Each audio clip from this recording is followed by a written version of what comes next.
अस्सलामु अलैकुम वरहमतुल्लाहि तआला वबरकातुहू। अल्हम्दुलिल्लाहि वकफ़ा वसलामुन अला हबीबिहिल मुस्तफ़ा अम्मा बाद। कुरान पाक के अजायबात में से बहुत सारी ऐसी चीज़ें हैं, ख़ास तौर पर आज एक बात मैं आपके सामने जिक्र करता हूँ। जिस दौर में हम जिंदगी गुजार रहे हैं, करीब है कि दज्जाल के फितने नमूदार हो सकते हैं। दज्जाल के आने के औकात करीब तर बताए गए हैं, लेकिन उसमें एक चीज ये भी है, एक अलामत ये भी मैं आपको बताऊं, दज्जाल उस वक्त जाहिर होगा जब उसके बारे में जिक्र करना छोड़ दिया जाएगा, यानी उलमा बयान करना बंद कर चुके होंगे, अवेयरनेस नहीं होगा। इसीलिए जब तक दज्जाल के बारे में बेदारी कायम रहेगी, उम्मीद ये है कि वो जाहिर नहीं होगा। हुजूर पाक सल्लल्लाहु तआला अलैहि वसल्लम के जमाने में एक सहाबी हजरत तमीम दारी, वो समंदर के सफर पर थे और उनकी कश्ती अचानक टूट गई या फिर रास्ता भटक गई, और वो रास्ता भटक करके किसी एक ऐसे जजीरे पर जाकर लगी जो अनजान था, जजीरा आइलैंड। और वहां हजरत तमीम दारी जाते हैं तो देखा अजीब व गरीब किस्म की मखलूक। और पहले वहां पर उन्होंने एक औरत को देखा जो काफी लंबे बालों से वहां पर जकड़ी हुई दिखती थी। और उसके बाद पूछा गया कि ये कौन से हम जजीरे में आ गए और ये कहाँ की मामला था। तो फिर हजरत तमीम दारी को ले जाया गया अंदर एक जगह पर, एक शख्स के सामने को बड़ी भयानक शक्ल का वहां मौजूद था। तो उसने हजरत तमीम दारी को पूछना शुरू किया कि तुम कहां से आए? अरब से आए। फिर हजरत तमीम दारी ने कहा मैं अरब से आया हूं, आखिरी रसूल आ चुके मोहम्मद सल्लल्लाहु तआला अलैहि वसल्लम। हजरत तमीम दारी ने कहा हाँ, मैं उनका गुलाम हूं। फिर उस शख्स ने निशानियां पूछी। वो कौन था? वो दज्जाल था जो एक जजीरे में कैद है। हजरत तमीम दारी से उसने और भी कुछ निशानियां पूछी। ये तवील हदीस है, लंबी हदीस है, मैं आपको शॉर्ट में बता रहा हूं। कहा कि दरियाए तबरी का क्या हाल है, फलां का क्या हाल है, फलां चीज क्या किस कैफियत में है। तो आपने जब बताया हजरत तमीम दारी ने ये फलां कैफियत में है, ये फलां हालत में है, तो उसने कहा बस अभी और थोड़ा वक्त बाकी है मेरे आने को। फिर आप उस जजीरे से सही सलामत वापस अरब आ गए और रसूल पाक सल्लल्लाहु अलैहि वसल्लम की बारगाह में उन्होंने ये अपना वाकया पूरा सुनाया। तो अल्लाह के रसूल सल्लल्लाहु तआला अलैहि वसल्लम ने फरमाया वो दज्जाल है जिसको अल्लाह ने कैद कर रखा है, अनकरीब उसको छोड़ दिया जाएगा, वो जंजीरों से आजाद होकर आएगा और पूरी रूए जमीन पर फितना मचाएगा। वो दिन करीब आ गए। अब सोचो 1400 साल पहले हजरत तमीम दारी रज़ियल्लाहु तआला अन्हु जो सहाबी रसूल हैं, उन्होंने देखा या अल्लाह का ये निजाम था जो जाहिर करना चाहता हो अल्लाह ताला, जिसकी वजह से हजरत तमीम दारी का उधर जाना हुआ और उसको देखना हुआ और वापस आकर खबर देना हुआ। उसके बाद रसूल करीम सल्लल्लाहु तआला अलैहि वसल्लम हर वक्त ये दुआ फरमाते थे, अल्लाहुम्मा इन्ना नऊज़ु बिका मिन फितनतिल मसीहिद दज्जाल। ऐ अल्लाह हम तुझसे पनाह तेरी पनाह मांगते हैं, ऐ अल्लाह हम तेरी पनाह मांगते हैं मसीह दज्जाल के फितने से। तो ये दज्जाल का फितना जाहिर होने के करीब है। उसकी अलामत जो बयान की गई वो तो बड़ी अलामतों में से तो एक ये है कि वो पूरी दुनिया में सच को झूठ साबित किया जा रहा होगा और झूठ को सच बताया जा रहा होगा। क्या ये मीडिया दज्जाली नहीं है? इसके लिए हम कहते हैं दज्जाल, ये अरबी लफ्ज है दजल से। दजल कहते हैं धोखा देने वाले को, सच को छुपाने वाले को, ये दजल फरेब जिसको कहते हैं, उसी से दज्जाल है, बहुत बड़ा धोखा देने वाला। वो है शैतान, लेकिन वो खुदा बन करके लोगों के सामने आएगा। वो अपनी ऐसी ऐसी चीजें दिखाएगा कि आसमान से बारिश बरसाकर, जमीन से सब्जे उगाकर, बल्कि मुर्दे को वो जिंदा करके भी दिखाएगा। एक बड़ी आजमाइश होगी। तुम्हारे सामने अगर मुर्दे को कोई जिंदा करके दिखाए, क्या कहोगे? ईमान का बड़ा उस वक्त कठिन इम्तिहान होगा। और हदीस पाक में वो अपने एक हाथ में जन्नत और एक हाथ में दोजख लेकर के चल रहा होगा, दिखाएगा। और उसकी जन्नत में हरियालियां, बगीचे, सब कुछ होंगे, और जहन्नम में आग उगल रही होगी। और वो कहेगा, जो मुझे मानेगा मेरी जन्नत में, जो मुझे इनकार करेगा मैं अपनी दोजख में डाल दूंगा। लेकिन फरमाया गया हकीकत में उसका उलट होगा। वो दज्जाल है, हकीकत को छुपाने वाला। जो उसकी जन्नत में जाएगा वो हकीकत में अल्लाह की दोजख में जाएगा, और जिसको वो अपनी दोजख में डालेगा वो हकीकत में अल्लाह की जन्नत में जाएगा। तो वो दजल और फरेब से काम लेने वाला। मैंने ये जिक्र इसलिए छेड़ा कि हमें पनाह तो मांगना है, लेकिन साथ में एक वजीफा मैं बता रहा हूं। अल्लाह के रसूल सल्लल्लाहु तआला अलैहि वसल्लम ने इरशाद फरमाया, जो रोजाना सूरह कहफ की शुरू की 10 आयतें तिलावत करेगा, अल्लाह उसे दज्जाल के फितने से महफूज फरमाएगा। याद तो करना होगा, हर मुसलमान को चाहिए। 15वें पारे में सूरह कहफ है, अल्हम्दुलिल्लाहिल्लज़ी अंज़ल अला अब्दिहिल किताब व लम यजअल लहू इवजा। यहाँ से वो पूरा सफा खत्म हो जाता है। 10 आयतें ये अगर याद हो तो फरमाया गया दज्जाल के फितने से अल्लाह उसको महफूज रखेगा। बाकी आपको मैं बताऊं, एक ही दौरे में वो ईरान से होकर गुजरेगा। अभी ईरान का बड़ा जिक्र चल रहा है, और हदीस पाक में फरमाया गया इस्फहान, ईरान में एक इलाका है इस्फहान, उसको अस्फहान भी कहते हैं, इस्फहान भी कहते हैं। अस्फहान एक मशहूर इलाके का नाम है। आपने अपने मुंबई के जय्यद वली कामिल हजरत बहाउद्दीन शाह बाबा के नाम सुने होंगे, वो भी अस्फहानी है। बहाउद्दीन शाह अस्फहानी सुना होगा। अस्फहान ईरान का एक शहर है। रसूल पाक सल्लल्लाहु तआला अलैहि वसल्लम फरमाते हैं, सिर्फ वहां से अस्फहान से 70,000 यहूदी उसकी जमात में शामिल होंगे। 70,000 के करीब लोग उसकी जमात में शामिल होंगे। अब इस हदीस पाक के रोशनी में देखा जाए तो इस्फहान में यहूदी कब होंगे, कैसे होंगे, अब अल्लाह बेहतर जाने, लेकिन इसका जिक्र है तो होंगे। और दज्जाल आएगा तो एक बड़ी जमात। और दूसरी एक और रिवायत है कि उसकी फौज में कसरत से औरतें होंगी। उसकी फौज में कसरत से औरतें होंगी। औरतों को कोई भी बाबा आज ठग लेता है, तो दज्जाल क्यों नहीं ठगेगा? हाँ, यहाँ सारे बाबाओं के पास भीड़ अगर किसी की है तो किसकी है? औरतों की है। सारे मसले जो है ना औरतों को ही है, और यही इनकी हरकतें इन्हें दज्जाल के फितने में मुलविस कर देंगी, जो आज ये कर रही हैं औरतें। छोटी छोटी चीजों पर इनको बाबाओं के चक्कर लगाने हैं। इनको अपने मर्द को मुट्ठी में रखना है, शोहर को घर में रखना है, बच्चों को फरमाबरदार बनाना है। सारी चीजें ठीक है, हर चीज बाबा के गंडे और तावीज से नहीं होते।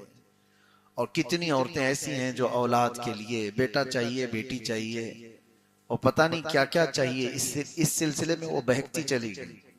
कितने तो ऐसे हैं जो हमारे सामने भी आकर के तारीफ करते हैं, फला बाबा बहुत पहुंचे हुए हैं, और इसलिए हम उनके पास जाते हैं। फिर चंद सालों के बाद पता चलता है कि उसने इनको ही पहुंचा दिया। मुआज़िल्लाहि रब्बिल आलमीन। कितने लोगों की इज्जतें लुट गईं, कितने वहां पर बर्बाद हुए। ये छोटी छोटी जगहों पर जब ये बहक जा रहे हैं, तो आप सोचो दज्जाल तो रियल करके दिखाएगा। ये तो खाली वादा करके भेजते हैं ना। तुम्हारे 100% बंगाली बाबाओं के वो अखबार में आते भी हैं, ऐड आते हुए देखते होंगे, 100% रिजल्ट है, 110 भी आते हैं।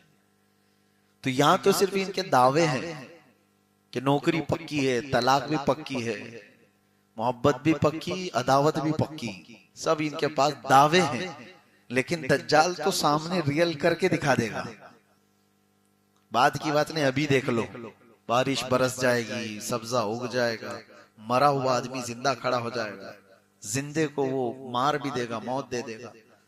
ये सारी चीजें दजल कहलाती हैं।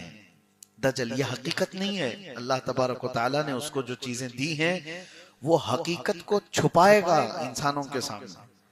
और इसलिए हदीस पाक में बार बार इसके मुतालिक अवेयरनेस पैदा किया गया है कि ऐसे सख्त इम्तिहान में तुम्हें साबित रहना कितना बड़ा कठिन मामला है। और हुजूर ने फरमाया आदम अलैहिस्सलाम से लेकर कयामत तक आने वाले जमाने तक इससे बड़ा कोई फितना रुए जमीन पर नहीं होगा। दज्जाल के फितने से बड़ा फितना, सबसे बड़ा फितना है रुए जमीन का ही, उससे बड़ा फितना, और जिससे रसूलुल्लाह पनाह मांग रहे हो, हुजूर पाक सल्लल्लाहु ताला अलैहि वसल्लम पनाह मांगते हो रोजाना, तो फिर वो कितना खतरनाक फितना होगा। और हम लोग अभी आसानी से इसको सुन करके ऐसे ही गुजर जाते हैं। डरो कहीं ऐसा ना हो कि उस वक्त लोग देखा देखी माल के चक्कर में, शोहरत के चक्कर में उसके पीछे लग जाएं। हाँ, उसकी एक बात ये भी बताई गई, माल चाहिए तो वो भी उसके पास मिलेगा, फेम चाहिए वो भी उसके पास मिलेगा, पावर चाहिए, तख्त हुकूमत वो भी उसके पास मिल जाएगा,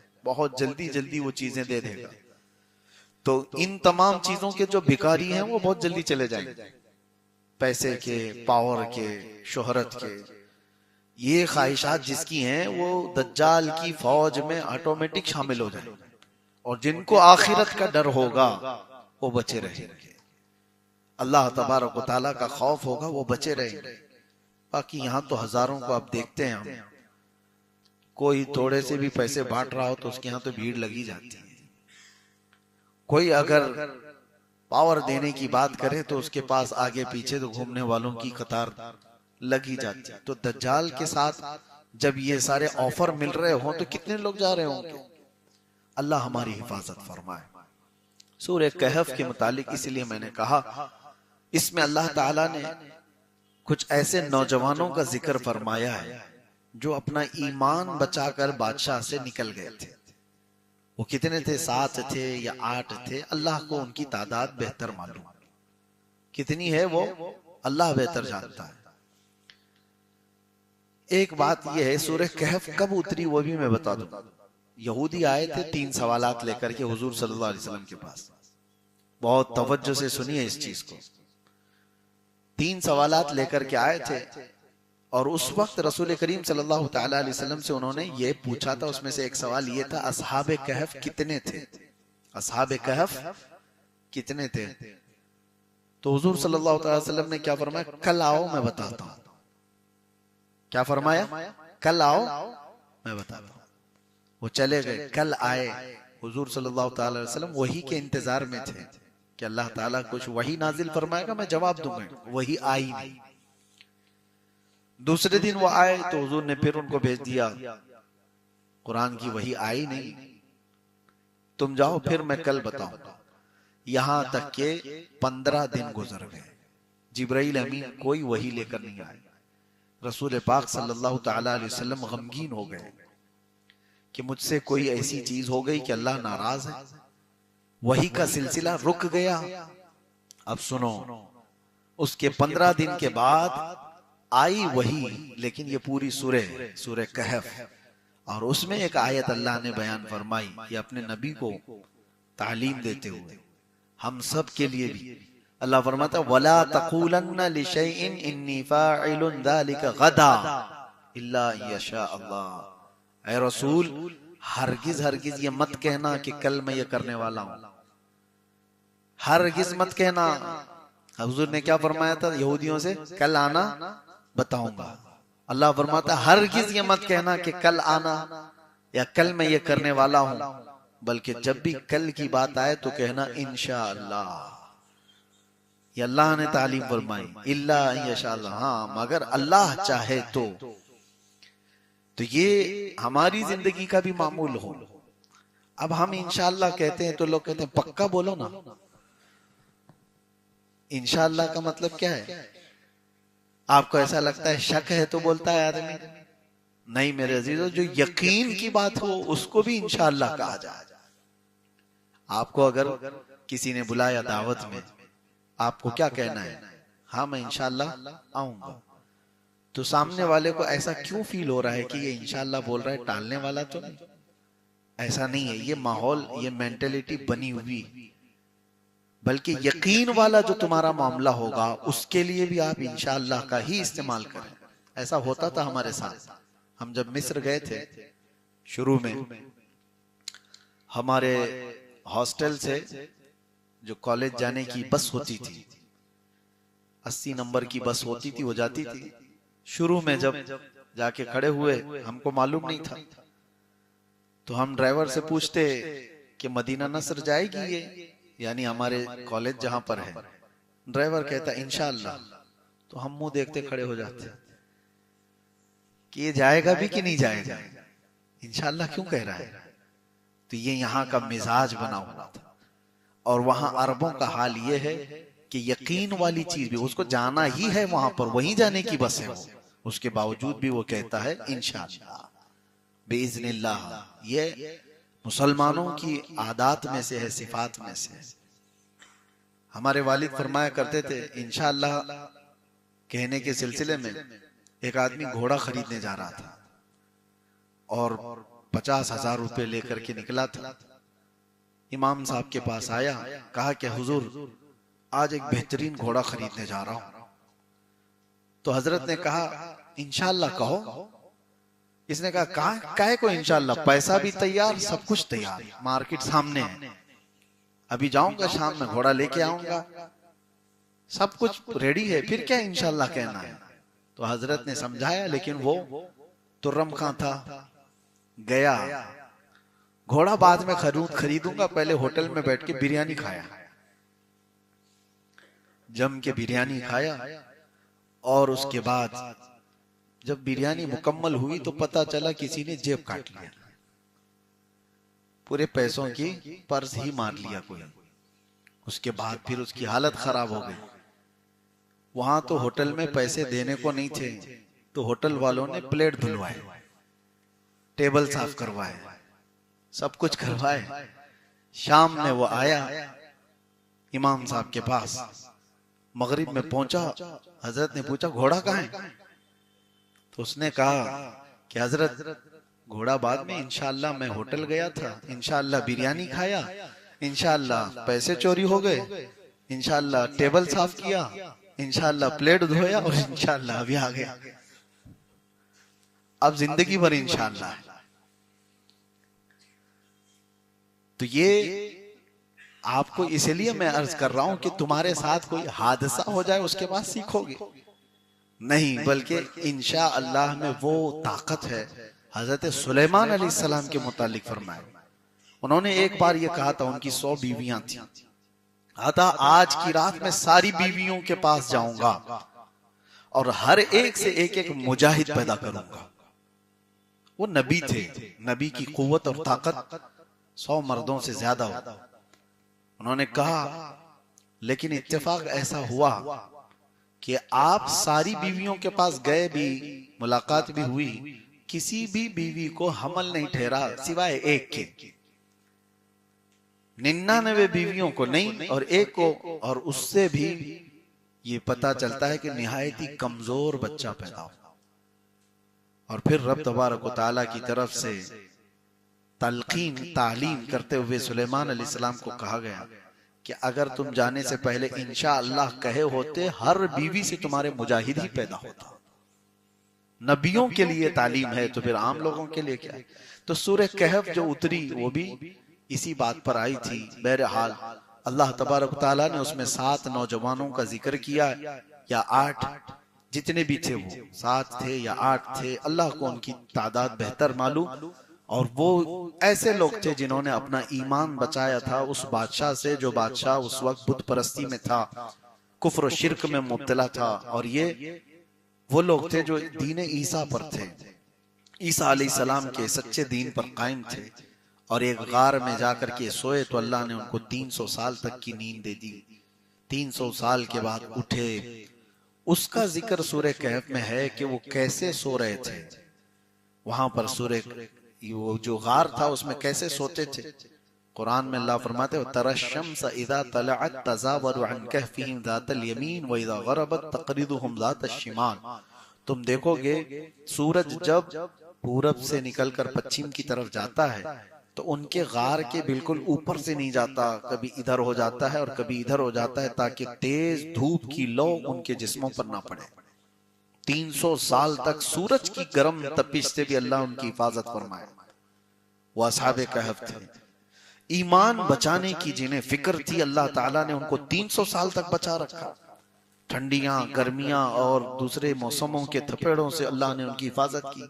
300 साल के बाद वो उठे भी, और उसके बाद अच्छा उनके साथ एक कुत्ता भी था, वो भी साथ सो रहा था, कितमीर, जिसका जिक्र कुरान पाक में आया। फिर वो लोग जब उठे तो जिस जमाने में उठे थे उस वक्त तो बादशाह ईमान वाला था। पहले जो बादशाह था वो दकियानूस, और बाद में जो बादशाह था वो बेदरूस। इसने दुआ भी की थी अल्लाह की बारगाह में कि अल्लाह मेरी रियाया आखिरत का इनकार कर रही है, तो ऐसी कोई निशानी बता दे ताकि लोगों के आखिरत पर यकीन बढ़ जाए। बादशाह की दुआ कबूल हुई और असहाबे कहफ को 300 साल बाद अल्लाह ने दोबारा उठाया। और उनके उठाए जाने का और फिर ये सब तज़किरा मशहूर हो गया। तो बादशाह और उनकी सारी रियाया ने आखिरत पर यकीन का ऐसा पुख्ता यकीन किया। फिर असहाबे कहफ को दोबारा उसी गार में सोने का हुक्म हुआ, या वो सो गए तो अल्लाह ने फिर से उनको नींद गहरी दे दी। आज तक वो सो रहे असहाबे कहफ। और अल्लाह तबारक व तआला फरमाता है कि तुम उन्हें देख नहीं सकोगे। अल्लाह तबारक व तआला फरमाता है कि तुम उन्हें देख नहीं सकोगे। लवित्तलअत अलैहिम लवल्लैत मिनहुम फिरारा, अगर तुम में से कोई उन्हें देख लेगा तो पीठ फेर कर भाग जाएगा। उनका रौब अल्लाह ने कहफ में रखा है, गार में। और एक रिवायत ये भी है कि बादशाह ने सोने के ताबूत बनाए और उसमें उनके जिस्मों को रखा गया। लेकिन 2 ही दिन के बाद वो ख्वाब में आए, बादशाह से कहा कि हमें इस सोने के ताबूत से हटाओ, जिस जमीन पर हम सोए थे उसी पर हमें सुलाओ।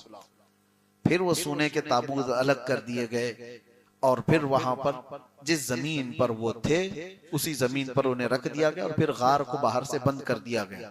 लेकिन कुरान में एक जिक्र ये भी मिलता है कि जिस दिन वो अंदर गए और सोए उस दिन की तारीख रकम कर ली गई और हर साल उस तारीख पर बादशाह और सारी रियाया वहां जमा होते और वहां इबादत करते। यही तो औलिया कामिलीन के वफात के दिन सुन्नी भी किया करते हैं। कुरान पाक से कि जो बुजुर्गाने दीन के इंतकाल का या फिर उनकी दुनिया से जाने का दिन है, उसके लिए बादशाह वक्त ने और उनकी रियाया ने मिलकर के वहां पर लनत्तखिदन्न अलैहिम मस्जिदा, उसमें जिक्र है कुरान पाक में। अल्लाह ताला ने फरमाया, बहरहाल ये जिक्र मैंने इसलिए किया है कि ऐसे नौजवान जब अपने ईमान की हिफाजत की फिक्र करने लग जाएं तो अल्लाह ताला फरमाता है इन्नहुम फितियतुन आमनू बिरब्बिहिम वज़िदनाहुम हुदा। ये कुछ नौजवान थे जो अपने रब पर ईमान लाए तो हमने उनकी हिदायत ज्यादा कर दी। आज भी जो नौजवान जवानी की हालत में ईमान की फिक्र करता है, अल्लाह उसकी हिदायत को इजाफा कर देता है, उसकी हिदायत के रास्ते और खोल देता है। एक बार नौजवान कोई फिक्र तो करे कि अल्लाह मेरा ईमान बचा दे, अल्लाह मेरा ईमान महफूज कर दे। सीरियसली, ये तो जुबानी नहीं कह रहा हूं, सीरियसली अगर किसी को फिक्र हो तो रब तबारक व तआला उसकी हिदायत के रास्ते और खोल देता है, बचने के रास्ते बहुत बना देता है और उसकी हिदायत के रास्ते इतने होते हैं कि वो खुद अंदाजा नहीं कर सकता। अल्लाह करीम हम सबको सिराते मुस्तकीम पर चलाए और हिदायत पर गामजन रखे। मौला करीम दज्जाल के फितनों से हमारी हिफाजत फरमाए। व आखिर दावाना अनिल हम्दुलिल्लाहि रब्बिल आलमीन।